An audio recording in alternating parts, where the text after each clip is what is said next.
മൂന്നാം തവണ ബി.ജെ.പി. സർക്കാർ, അതായത് നരേന്ദ്രമോദി ഇന്ത്യ ഭരിക്കാനായിട്ട് വന്നപ്പോൾ BLM കേരള, തമിഴ്നാട്, പോണ്ടിച്ചേരി പ്രധാനപ്പെട്ട ഒരു കാര്യം അവർ പറയുകയുണ്ടായി. അതായത് 2026 ഇന്ത്യയിൽ പൂർണ്ണമായി ഒരു മാവോയിസ്റ്റ് മുക്തമായി ഇന്ത്യയെ മാറ്റുമെന്നും 2026 മാർച്ചോടെ അത് നടപ്പിലാക്കുമെന്ന് അമിത്ഷായും നരേന്ദ്രമോദിയും ഭാരതത്തിലെ ജനങ്ങൾക്ക് ഒരു വാക്ക് നൽകിയിരുന്നു. അതവർ 2026 മാർച്ചോടെ രാജ്യത്തെ പൂർണ്ണമായി നക്സലിസത്തെ തുടച്ചു നീക്കി, അല്ലെങ്കിൽ ഇന്ത്യ പൂർണ്ണമായി മാവോയിസ്റ്റ് മുക്തമായി എന്ന് പ്രഖ്യാപിക്കുകയും ചെയ്തിരുന്നു. അതിനുശേഷം ഇതാ അടുത്ത ദൗത്യമായിട്ട് ബി.ജെ.പി. സർക്കാർ അല്ലെങ്കിൽ കേന്ദ്ര സർക്കാർ ഇറങ്ങുകയാണ്. അതായത് 3 വർഷത്തിനുള്ളിൽ ഭാരതത്തിലുള്ള ഈ മയക്കുമരുന്ന് മാഫിയകളെ മൊത്തത്തിൽ തകർത്ത് തരിപ്പണമാക്കുമെന്നാണ് അമിത്ഷാ ഇപ്പോൾ പറഞ്ഞിരിക്കുന്നത്. അതായത് ഈ ഡിസ്ട്രിക്ട് പോലീസുമാരുടെ ഒരു മീറ്റിംഗ് നടന്നിരുന്നു. ആ യോഗത്തിലാണ് അമിത്ഷാ ഇപ്പോൾ നിർണായകമായ ഒരു തീരുമാനം ഇപ്പോൾ പറഞ്ഞത്. അതായത് പാകിസ്ഥാൻ, ബംഗ്ലാദേശ്, ചൈന എന്നിവ ഉൾപ്പെടെ അയൽ രാജ്യങ്ങളുമായി അതിർത്തി പങ്കിടുന്ന ജില്ലകളിലെ പോലീസ് സൂപ്രണ്ടുമാരുമായി യോഗം ചേർന്ന് കേന്ദ്ര ആഭ്യന്തരമന്ത്രി അമിത്ഷാ. ബോർഡർ ഡിസ്ട്രിക്ട് സൂപ്രണ്ടുമാരുടെ സമ്മേളനം 2026 എന്ന തലക്കെട്ടിൽ നടന്ന സമ്മേളനത്തിൽ രാജ്യത്തെ നുഴഞ്ഞുകയറ്റത്തിൽ നിന്ന് മോചിപ്പിക്കുക മാത്രമല്ല, നുഴഞ്ഞുകയറ്റം തടയുകയും ചെയ്യുന്ന ശക്തമായ ഒരു സുരക്ഷാ സംവിധാനം ഞങ്ങൾ കെട്ടിപ്പടുക്കുകയാണെന്ന് അമിത്ഷാ പറയുകയാണ്. ജമ്മു കാശ്മീരിലും വടക്ക് കിഴക്കൻ സംസ്ഥാനങ്ങളിലും ഭീകരതയെയും നക്സലിസത്തെയും രാജ്യം മറികടന്നതുപോലെ നുഴഞ്ഞുകയറ്റം തടയുന്നതിനോടൊപ്പം തന്നെ അടുത്ത 3 വർഷത്തിനുള്ളിൽ മയക്കുമരുന്ന് പ്രശ്നത്തെയും, അതായത് മയക്കുമരുന്ന് മാഫിയകളുടെയും അവരെ ശൃംഖലകളുടെയും അവരുടെ നെറ്റ്വർക്കുകളെയും മൊത്തത്തിൽ സർക്കാർ തകർക്കുമെന്നാണ് അമിത്ഷാ ഇപ്പോൾ പറഞ്ഞത്. 119 അതിർത്തി ജില്ലകളിൽ നിന്നുള്ള പോലീസ് സൂപ്രണ്ടുകളുടെയും മറ്റു ഉദ്യോഗസ്ഥരുടെയും സമ്മേളനത്തിൽ പങ്കെടുത്തുകൊണ്ട് സംസാരിക്കുകയായിരുന്നു അമിത്ഷാ. മ്യാൻമാർ അതിർത്തിയിൽ കർശന നിയന്ത്രണം വേണമെന്നാണ് അമിത്ഷാ ഇപ്പോൾ പറയുന്നത്. അതായത് 1610 കിലോമീറ്റർ നീളമുള്ള മ്യാൻമാർ അതിർത്തികളിൽ 31,000 കോടി രൂപ ചെലവിൽ മോദി സർക്കാർ വേലി കെട്ടുകയാണെന്ന് അമിത്ഷാ പറയുകയാണ്.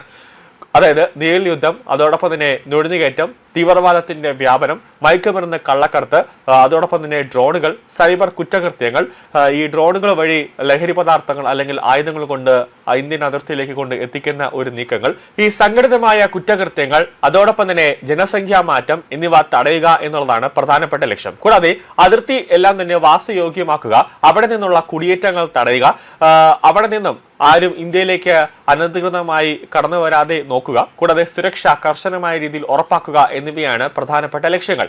വരും കാലങ്ങളിൽ തീരദേശ അതിർത്തി സുരക്ഷ ഉറപ്പാക്കുന്നതിലേക്ക് സമഗ്രമായ ഒരു നിർദ്ദേശങ്ങളുമായി മുന്നോട്ട് പോകുമെന്നാണ് അദ്ദേഹം പറയുന്നത്.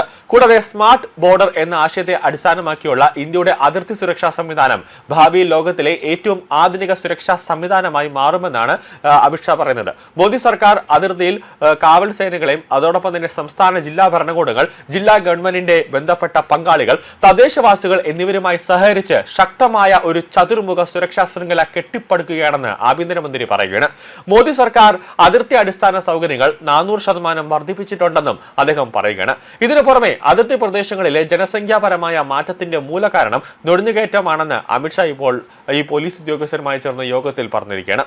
ഒറ്റപ്പെട്ട അതിർത്തി ഔട്ട്പോസ്റ്റുകളുടെയും സംവിധാനത്തിൽ നിന്ന് സംയോജിത സുരക്ഷാ ഗ്രിഡിലേക്ക് മോദി സർക്കാർ മാറുകയാണ്.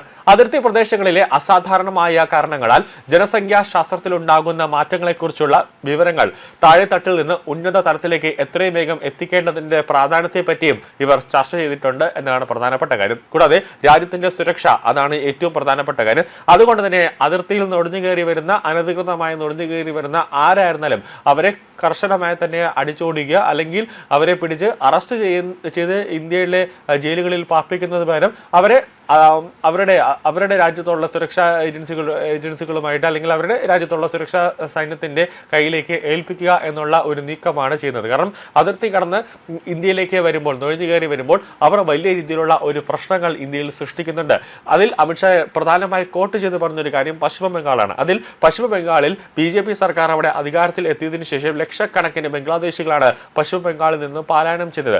ഇപ്പോൾ അവർ രാജ്യത്തിന്റെ വിവിധ ഭാഗങ്ങളിലടക്കം ക്യാമ്പ് ചെയ്യുന്നുണ്ട്. അടുത്ത കാലത്താണ് തമിഴ്നാട്ടിൽ നിന്നും ഒരു 40-60ഓളം ബംഗ്ലാദേശികളെ പോലീസിന്റെ അകമ്പടിയോടുകൂടി, അതായത് ആയുധധാരികളായ പോലീസിന്റെ അകമ്പടിയോടുകൂടി പശ്ചിമ ബംഗാളിൽ അവിടുത്തെ ബി എസ് എഫിന്റെ അടുത്തേക്ക് എത്തിക്കുകയും ഒക്കെ ചെയ്തത്. അങ്ങനെ BSFന്റെ സഹായത്തോടുകൂടി ഈ ബംഗ്ലാദേശികളെല്ലാം അനധികൃതമായി തമിഴ്നാട്ടിലേക്ക് എത്തിയ ബംഗ്ലാദേശികളെ എല്ലാം തന്നെ അവരുടെ രാജ്യത്തേക്ക് പറഞ്ഞയക്കുന്ന ഒരു കാഴ്ചയ്ക്കുണ്ട്. അങ്ങനെ രാജ്യത്തിന്റെ വിവിധ ഭാഗങ്ങളിൽ ബംഗ്ലാദേശികൾ ഇപ്പോഴും തമ്പ് ചെയ്യുന്നുണ്ട്, അല്ലെങ്കിൽ ഇപ്പോഴും അവർ ക്യാമ്പ് ചെയ്യുന്നുണ്ട്. അതുകൊണ്ട് തന്നെ അവരെയൊക്കെ എത്രയും വേഗം ഇവിടെ നിന്ന് മാറ്റുക എന്നുള്ള ഒരു ലക്ഷ്യമാണ് ഈ ഡിസ്ട്രിക്ട് പോലീസുമാരുടെ സമ്മേളനത്തിൽ, അവരുടെ യോഗത്തിൽ അമിത്ഷാ പറഞ്ഞ ഒരു പ്രധാനപ്പെട്ട ഒരു കാര്യം.